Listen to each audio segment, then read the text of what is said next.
உலகத்தில் என்ன இருக்கு? என்ன தம்பி இந்த உலகத்தில் என்ன இல்லை? நீ ட்ரெயினில் ஏறி பஸ்ஸில் ஏறி வேலைக்கு போயிட்டு சாப்பிட்டுட்டு அப்புறம் குப்புரை அடித்து படுத்து கிடப்ப. அப்போ உலகம் சளிப்பாக இருக்குன்னா பார்க்கணுமில்ல நம்ம சுற்றி.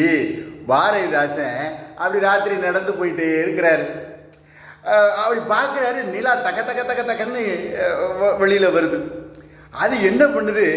மேகத்துக்குள்ளே போகுது, அப்புறம் அப்படி வருது, இப்படி வருது, இப்படி ஜாலம் காட்டுது. இதை பார்த்துட்டு அவர் கேட்குறாரு, நீ ரொம்ப அழகு, முழுசாக உன்னுடைய முகத்தை காட்டினா மக்களுக்கெல்லாம் காதல் நோயில் செத்து போயிடுவாங்க அப்படின்னுட்டு அப்படி மறைஞ்சு மறைஞ்சு ஜாலம் காட்டுறிய அப்படிங்கிறார். என்ன அழகு பாருங்க. நீலவான் ஆடைக்குள் உடல் மறைத்து நிலாவென்று காட்டுகிறாய், ஒளிமுகத்தை கோலம் முழுதும் காட்டிவிட்டால் காதல் கொள்ளையிலே உலகம் சாமோ அப்படிங்கிறார். நிலவு ஒரு பெண்ணாகி உலவுகின்ற